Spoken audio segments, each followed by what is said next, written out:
No, I'm not going to do a tin cup and start playing with brooms and shovels. But what I'm going to show you is swing plane.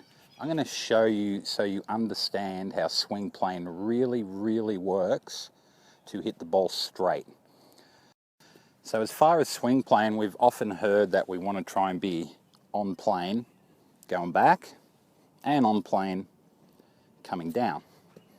So a lot of you that have read my insights into this, I believe backswing can be a lot more options than that.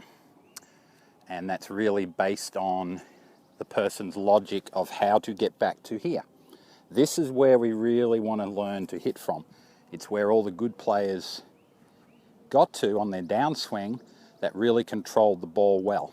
So I call this the 430 path. If I had the ball on the ground there, 12 o'clock is up the top, 6 at the bottom, and 3 would be our target line.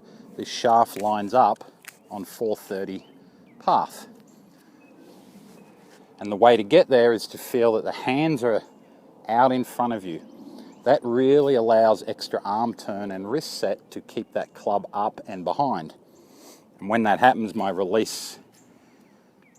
arms want to release back towards my body.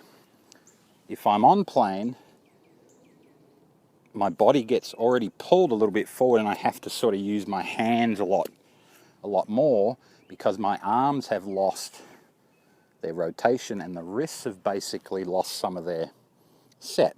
So the club becomes more of a vertical strike. And that's really tough to control because the low point, the body could be in a different spot. All these little variables can change a lot more day to day. So I'm going to get down on my knees here because it's much easier to see this. I'm going to use the rake here to show you what the club face does. So we're not going to swing perfectly every time. It's not going to happen. But we can limit the bad shots by understanding this part of the swing plane that I'm about to talk about. So if I come down on the general instruction logic of being on plane coming down, and let's say I made a little bit of a bad move and I came over the top of one, what we'll see is that club face actually points a long way to the left. And that's because I've lost my arm rotation, my hands overtake. They really shut the face down.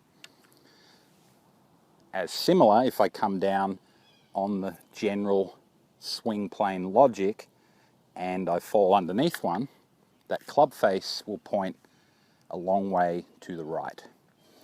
So left and right shots become more apparent when I'm trying to be on plane here.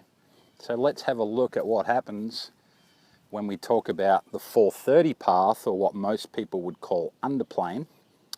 It's actually not underplane because my hands are one side and the club's the other. That would be underplane when the hands and the club are both too far behind me.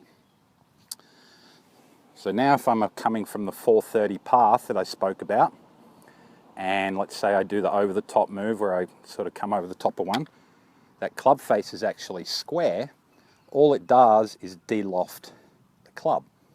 So I'm going to hit it straighter, but maybe a little bit lower. Again, from my 430 path, if I fall underneath one, because my arms are rotating, that club face comes back to square because my left arm and shaft want to line up.